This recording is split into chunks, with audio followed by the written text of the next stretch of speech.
Bom, depois de tantos qualificados profissionais já falando sobre o direito tributário e sobre a complexidade do sistema tributário, eu não tenho como negar que o sistema tributário atual ele precisa de uma reforma. E aí, quando nós falamos de uma efetiva reforma tributária, é importante a gente lembrar que em todos os momentos em que a sociedade passou por graves crises econômicas, houve posteriormente uma reforma tributária. E aí eu lembro para vocês, em 1215, né, o rei João Sem Terra, ele foi denunciado pela cobrança abusiva de impostos, o que culminou na assinatura da Magna Carta.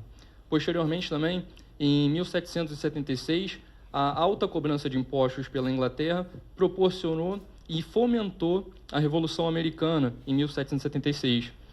Aqui no Brasil, a instituição da derrama pelo governo imperial fez com que a população, e principalmente os produtores de ouro, com a instituição da cota mínima de 100 arrobas de imposto, fomentou também a Inconfidência Mineira, em 1789.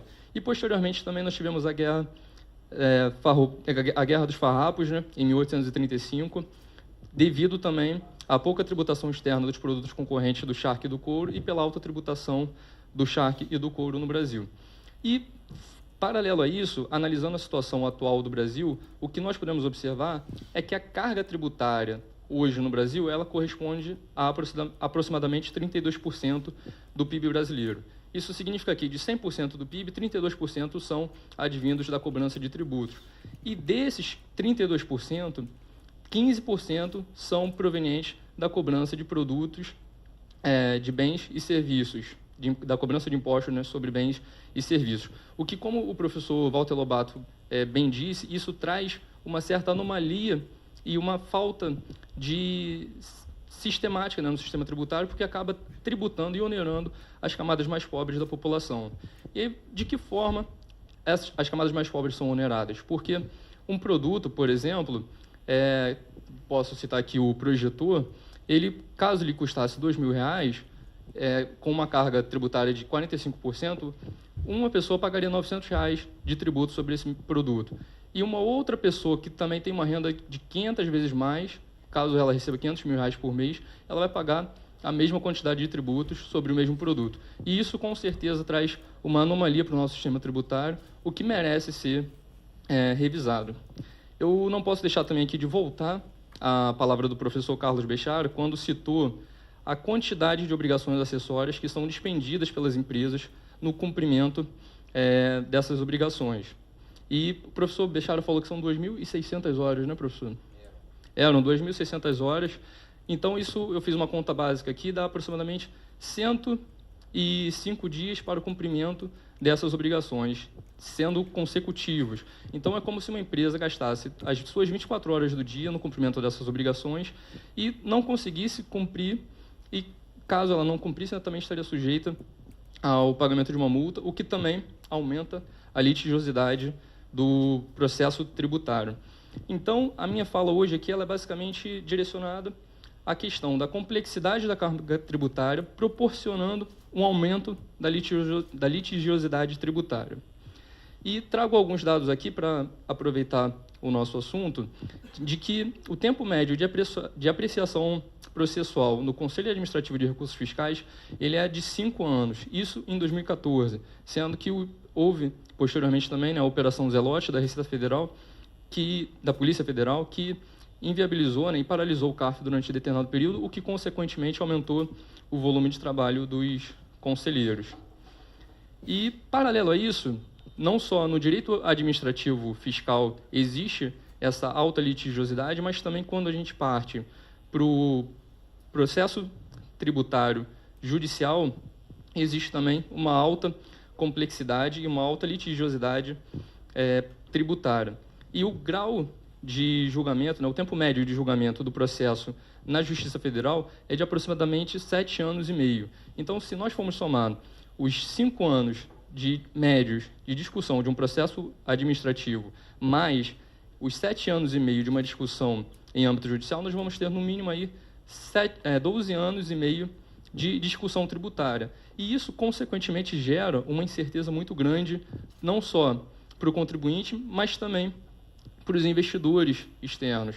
Imagina, nos coloquemos na posição de um investidor externo, como que ele teria condições de investir sabendo que um tributo ele é devido ou não e que, para que ele fosse devido ou não, é necessário que exista um julgamento de aproximadamente 12 anos. Isso, com certeza, traz uma segurança jurídica e afasta os investidores do Brasil.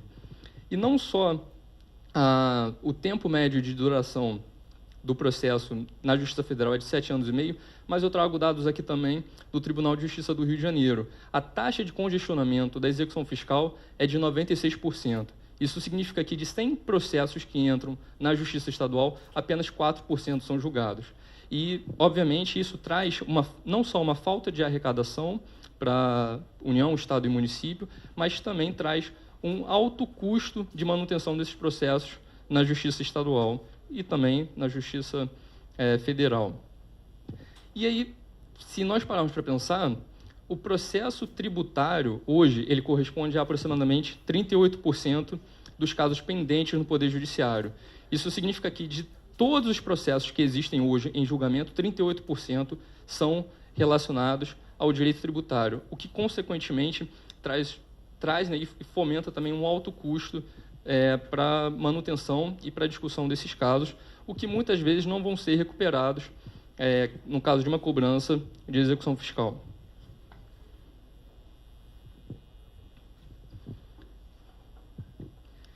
Paralelo a isso, eu trago um dado aqui para vocês também de que os 500 maiores devedores do país, eles correspondem a 37% de tudo que a União Federal espera receber.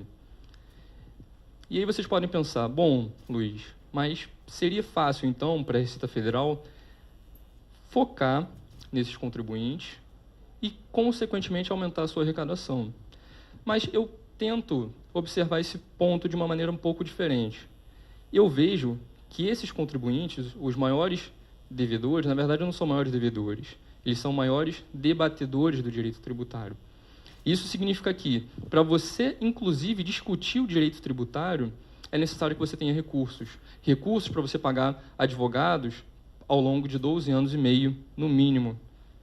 E, consequentemente, essa posição que o sistema tributário atual nos traz, ela faz com que haja